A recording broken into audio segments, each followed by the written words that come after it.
اور اپنے آپ کو چھوٹا بنا کے پیش کرتے ہیں، اس چھوٹے کے ذریعے اللہ بڑا کر دیتا ہے، اللہ عظیم کر دیتا ہے انشاءاللہ انشاءاللہ۔ زنگ، ڈھنگ، رنگ، اور جب رنگ چڑھتا ہے بالکل خاموش ہو جاتا ہے، بالکل خاموش ہوتا ہے، نہ اپنی کشف بتاتا ہے، نہ اپنی کرامتیں بتاتا ہے، نہ جنات میرے تابع ہیں، آنکھیں بند کرتا ہوں کائنات عالم کو دیکھ لیتا ہوں، کچھ نہیں بتاتا، خاموش ہو جاتا ہے جب رنگ چڑھتا ہے۔ اللہ مجھے آپ کو رنگ دے۔ ہم سب محتاج ہیں، میں بڑا محتاج ہوں، اللہ اپنی کملی والے کی محبت، محمد آل محمد، اصحاب محمد کی محبتوں میں رنگ دے، اللہ چوکٹ مصطفیٰ کا رنگ دے انشاءاللہ انشاءاللہ تعالی انشاءاللہ۔ اور ایک بات بتاؤں، صبح کے وقت سحر گائی، صبح کی سحری کے وقت جو ذکر ہوتا ہے اور جذبوں سے ہوتا ہے، اور وہ ذکر آج تک پوری دنیا اور قیامت تک کبھی کاف ہا یا عین صاد اور کبھی حامیم عین سین کاف کا ترجمہ مطلب آج تک کوئی نہیں سمجھ سکا۔ یہ وہ کائنات کے پردے ہیں جو اللہ نے اپنے پاس رکھے ہیں، اور اس میں بھی راز بتا دوں، اس کے اندر تاثیر اور طاقت اتنی ہے کہ ہم جیسا انسان اس کا متحمل ہے ہی نہیں۔ طاقت اتنی ہے، اس کے فائدے اتنے ہیں، اس کی برکتیں اتنی ہیں، اس کے کمالات اتنے ہیں، اس کی تاثیر اتنی ہے، ہم جیسا انسان اس کو نہ سمجھ سکتا ہے، نہ پہنچ سکتا ہے، نہ پا سکتا ہے، نہ سمجھ سکتا ہے، نہ پہنچ سکتا ہے، نہ پا سکتا ہے۔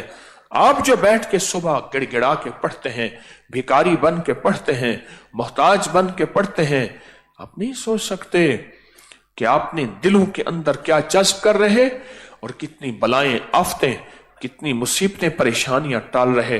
اس لیے محفل کی ابتدا میں آیا کرے، درمیان میں نہ آیا کرے۔ ایک بزرگ تھے، چھوٹا سا واقعہ، بزرگ تھے، ایک بندہ آیا، حضرت مسائل حل نہیں ہو رہے، حاضری ہوتی ہے، فرمایا حاضری ہماری مرضی کی کر، اپنی مرضی کی نہ کر۔ ہماری مرضی کی حاضری ہے جب جماعت کھڑی ہو اللہ اکبر کہے تو سلام کے وقت آتا ہے، بلکہ اس سے پہلے آ اور جماعت کا انتظار کر، پھر حاضری دے ہماری مرضی کی، ملے گا تیری مرضی کا۔ تو کہتا ہے چلوں اپنی مرضی سے، اور ملے بھی اپنی مرضی سے، کبھی نہیں ملے گا، اس سے بہتر ہے حاضری چھوڑ دے۔ اس لیے میری درخواست یہ ہے، یہ جو ذکر آپ کر رہے ہیں اور روز گڑ گڑا کے کر رہے ہیں اور بھکاری بن کے کر رہے ہیں، یقین سے کیجئے گا، کہیں ایسا نہ ہو روز کا پڑھنا ہمیں یقین کی دولت سے محروم کر دے، روز کا رہنا، روز کا بیٹھنا ہمیں عظمت اور ادب سے محروم نہ کر دے۔ یقین سے کرنا، یقین کے گہرائیوں سے کرنا، وجد اور وجدان سے کرنا، دل کی گہرائیوں اور یقین سے کریں گے کہ وہ الفاظ ہیں جو کائنات کے راز ہیں، ان کی تاثیر ترجمہ آج تک کسی کو پتہ نہیں، اللہ نے اپنے پاس رکھا ہے۔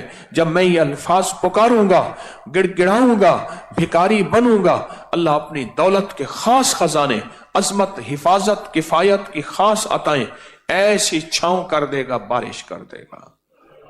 آئیں پھر گڑ گڑا کے پڑھتے ہیں اور پوری توجہ سے پڑھتے ہیں اور پورے وجد اور وجدان سے پڑھتے ہیں اور پوری کیفیات سے پڑھتے ہیں، اور آخری بات کے یقین سے پڑھتے ہیں، یقین سے پڑھتے ہیں، بے یقینی سے نہیں پڑھتے ہیں۔ اللہم کافا یا عین صاد، اللہم حامیم عین سین کاف، اللہم کافا یا عین صاد، اللہم حامیم عین سین کاف، اللہم کافا یا عین صاد، اللہم حامیم عین سین کاف، اللہم کافا یا عین صاد، اللہم حامیم عین سین کاف، اللہم کافا یا عین صاد، اللہم حامیم عین سین کاف، اللہم کافا یا عین صاد، اللہم حامیم عین سین کاف، اللہم کافا یا عین صاد، اللہم حامیم عین سین کاف، اللهم حامي عين سنكا اللهم كافى يا إنسان اللهم حامي عين سنكا اللهم كافى يا إنسان اللهم حامي عين سنكا اللهم كافى يا إنسان اللهم حامي عين سنكا اللهم كافى يا إنسان اللهم حامي عين سنكا اللهم كافى يا إنسان اللهم حامي عين سنكا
آمین.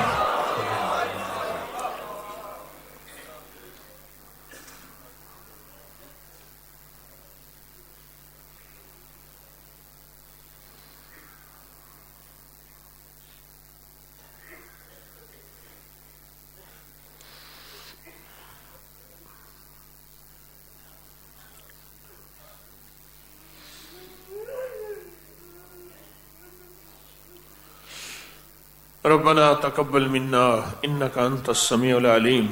ربنا تقبل منا إنك أنت السميع العليم. ربنا تقبل منا إنك أنت السميع العليم. يا أكرم من كل كريم ويا أعظم من كل عظيم، أغثني من جودك وكرمك، مد عمري ملاقي العاقبة، انت اللہ ولا کل شیء قدیر، کرم فرما دے، رحم فرما دے، عطا فرما دے، شفقت فرما دے، مہربانی فرما دے، عافیت عطا کر دے، رحم کر دے، قبول کر لے، قبول کر لے، قبول کر لے، قبول کر لے، قبول کر لے، آمین آمین آمین آمین آمین آمین۔ رب اغفر وارحم وانت خیر الراحمین برحمتک یا